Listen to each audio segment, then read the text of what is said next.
Statistical data can be obtained from two sources, primary source and secondary source. The investigator collects the data by conducting an inquiry.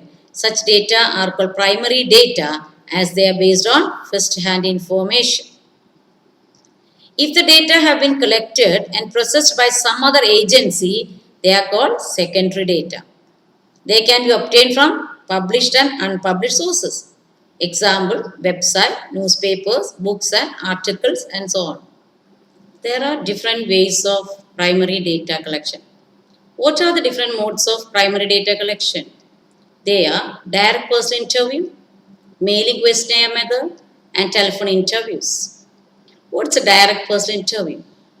The researcher or the investigator conducts face-to-face interview with the respondent. This method is used when the researcher has access to all the members. In the case of mailing questionnaire method, when the data in a survey are collected by mail and the questionnaire is sent to each individual by mail. In telephone interviews, the investigator asks questions over the telephone. Advantages. In the case of telephone interview, they are cheaper and requires less time only.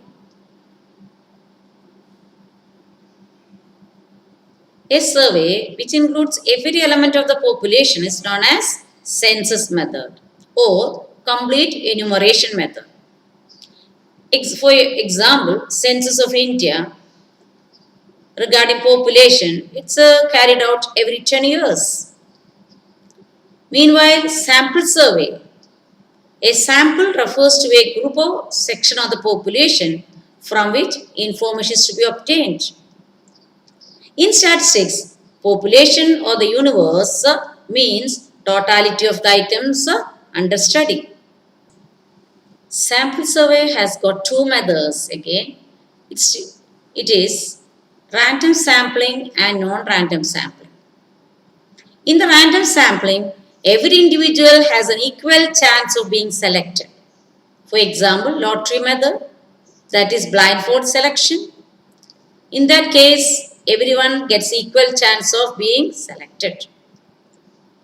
Non-random sampling. In a non-random sampling method, all the units of the population do not have an equal chance of being selected.